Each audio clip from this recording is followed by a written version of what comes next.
السلام علیکم ورحمۃ اللہ وبرکاتہ۔ محترم ناظرین، ہمارے یہاں سے جو لوگ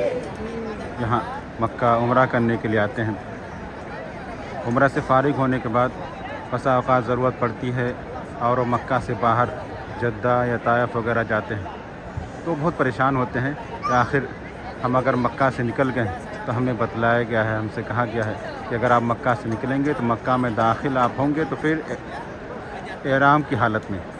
یعنی آپ احرام پہن کر کے آئیں گے تبھی آپ مکہ میں داخل ہوں گے، بغیر احرام کے مکہ میں داخل نہ ہوں۔ تو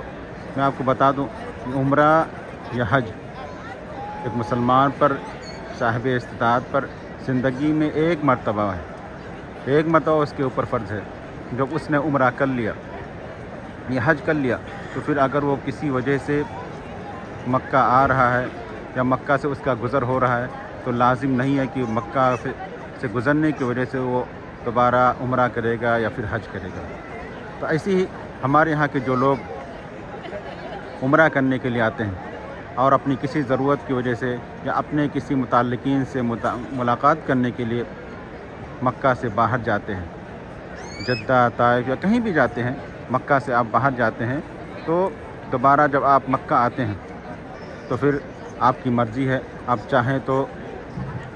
عمرہ کی نیت سے آئیں اور چاہیں تو بغیر عمرہ کی نیت سے آئیں۔ کوئی ضروری نہیں ہے، کوئی لازم نہیں ہے کہ آپ عمرہ کی نیت سے ہی مکہ میں داخل ہوں۔ جس طرح سے آپ پہلی مرتبہ یعنی اپنے ملک سے جب آپ مکہ آئے تھے تو احرام پہن کر کے آئے تھے، تو دوسری مرتبہ عمرہ سے فراغت کے بعد دوسری مرتبہ جب آپ مکہ آ رہے ہیں تو پھر احرام کی ضرورت نہیں ہے، عمرہ کی ضرورت نہیں ہے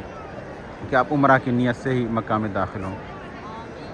یہ سب ہمارے یہاں کے لوگ بہت ہی پریشان ہوتے ہیں اس میں، اور خاصا پریشان ہوتے ہیں، اور اسی ڈر کی وجہ سے بسا اوقات وہ مکہ سے باہر نہیں نکلتے ہیں کہ اگر مکہ سے باہر نکلیں گے تو پھر ہمیں عمرہ کرنا پڑے گا، بغیر عمرہ کے ہم مکہ میں داخل نہیں ہو سکتے ہیں۔ تو ایسی کوئی بات نہیں ہے، آپ نے عمرہ کر لیا،